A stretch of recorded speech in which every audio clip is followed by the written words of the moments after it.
Monsieur le Président de l'Assemblée nationale, Madame la Présidente du Haut Conseil des collectivités territoriales, Monsieur le Président du Conseil économique, social et environnemental, Madame la Présidente du Haut Conseil du dialogue social, Monsieur le Président du Conseil constitutionnel, Monsieur le Premier Président de la Cour suprême, Monsieur le Président, Monsieur le Procureur général près la dite Cour, Mesdames, Messieurs les anciens chefs de juridiction suprême, Monsieur le Médiateur de la République, Messieurs les officiers généraux, Monsieur le Président de l'Union des magistrats du Sénégal, Monsieur le bâtonnier de l'Ordre des avocats, Mesdames, Messieurs les membres de la communauté universitaire, Mesdames, Messieurs les officiers ministériels et auxiliaires de justice, Mesdames, Messieurs les leaders de partis, coalitions de partis politiques et candidats à la dernière élection présidentielle, Mesdames, Messieurs les représentants des autorités coutumières, religieuses, du patronat, des centrales syndicales, Mesdames, Messieurs, chers invités, en votre rang, titre et qualité. Je tiens tout d'abord à exprimer ma profonde gratitude à chacun d'entre vous pour avoir répondu favorablement à notre invitation à l'occasion de cette journée nationale du dialogue. Cette cérémonie qui nous rassemble s'inscrit harmonieusement dans nos vieilles traditions socio-culturelles de 10 sceaux que nous perpétuons au sein de nos familles et de nos communautés. Fidèle à cet héritage de longue date, j'ai tenu à maintenir dans le calendrier républicain la date symbolique du 28 mai consacrée au dialogue national. En accord avec l'esprit de mon discours d'ouverture, de mon discours d'investiture, de mon message à la nation à l'occasion de la fête de l'indépendance et de mes orientations au Conseil des ministres du 9 avril, je réitère aujourd'hui la priorité élevée que j'accorde à la concertation comme mode de gouvernance des affaires publiques. Je demeure en effet convaincu que la vertu préventive du dialogue en temps de paix éloigne les spectres de la tension et favorise les dynamiques consensuelles, consolidant ainsi notre démocratie et assurant la stabilité indispensable au développement économique et social dans l'intérêt supérieur de la nation. Dialoguer en temps de paix, en partageant la part d'humanité qui existe en chacun de nous, est un examen à l'aune duquel une nation mesure sa grandeur. C'est tout le sens de cette journée, dont le thème porte sur la réforme et la modernisation de la justice. La problématique et l'urgence d'y faire face nous interpellent tous au-dessus de toute considération partisane. La diversité des acteurs ici présents en témoigne éloquemment. De plus, pour faire de cette concertation un cadre inclusif le plus large possible, nous avons lancé le 23 mai la plateforme Jubanti comme Vox Populi pour recueillir les contributions citoyennes. La justice étant rendue au nom du peuple, il est donc pertinent que le peuple ait son mot à dire sur la manière dont elle doit être rendue. Au demeurant, je rappelle déjà qu'en avril 2018, le besoin de modernisation de la justice avait fait l'objet d'un rapport d'un comité de concertation mis en place par le garde des Sceaux, ministre de la Justice. 6 années après ces concertations, et après avoir été traversées par de violentes secousses, force est de reconnaître que notre système judiciaire a besoin d'une profonde refondation, que seule une approche inclusive permettra de réussir. Œuvre collective démarche participative et exercice de co-construction. Voilà le triptyque qui doit guider notre action. Sous ce rapport, je voudrais particulièrement insister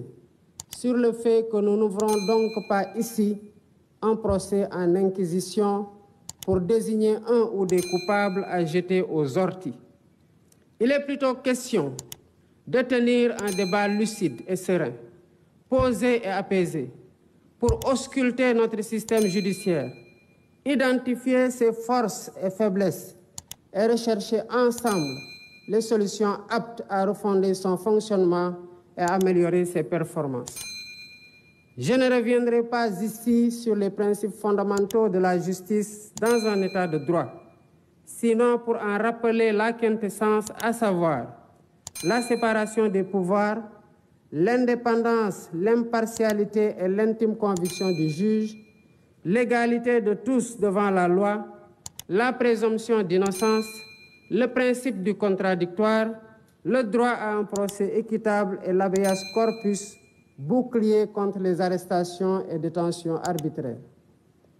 En rappelant ces principes énoncés et encadrés par des règles, des textes légaux et réglementaires, j'ai en même temps conscience qu'ils ne suffisent pas à eux seuls pour jauger l'indépendance, la crédibilité et l'efficacité d'un système judiciaire. En effet, quelle que soit la pertinence des textes, c'est d'abord et surtout à l'aune de la pratique qu'on peut juger si un système judiciaire répond aux idéaux et exigences de l'état de droit. Voilà pourquoi, à travers ces assises,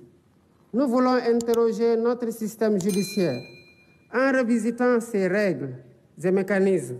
afin de le perfectionner et le hisser à la hauteur des ambitions et aspirations de notre peuple. Les thématiques qui seront débattues incluent notamment le statut des magistrats,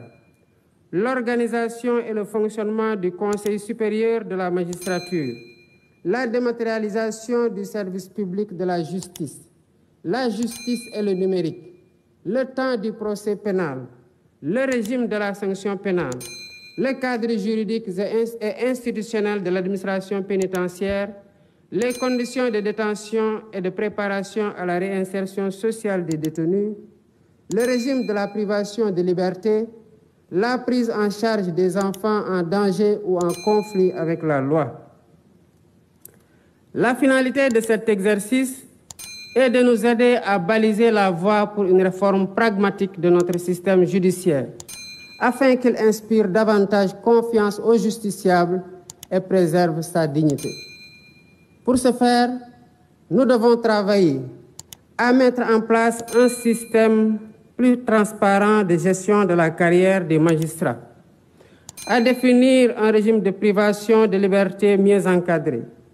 à aménager un dispositif législatif et institutionnel de nature à favoriser la célérité dans le traitement des procédures judiciaires et à humaniser l'univers carcéral,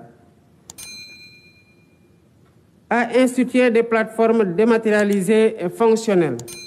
et améliorer le fonctionnement du système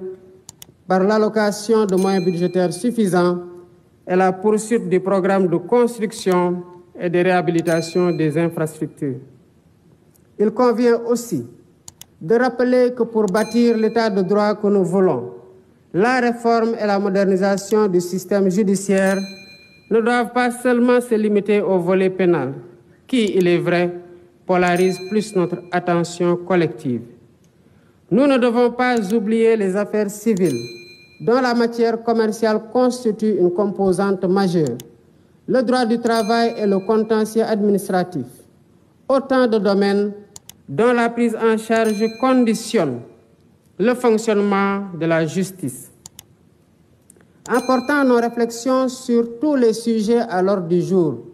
je souhaite que nos échanges s'inscrivent dans une démarche pragmatique et répondent à la finalité de l'exercice. Mais ce faisant, gardons-nous de vouloir bâtir une république des juges qui remettrait en cause le principe cardinal de la démocratie, à savoir le gouvernement du peuple, par et pour le peuple, en vertu duquel les élus restent les dépositaires légitimes du pouvoir étatique. Je suis confiant que nous pouvons y parvenir par une concertation sereine, ouverte et apaisée. Sur ce, je déclare ouverte la journée nationale du dialogue et souhaite plein succès à nos travaux. Je vous remercie de votre aimable attention. Voilà, c'est Khali.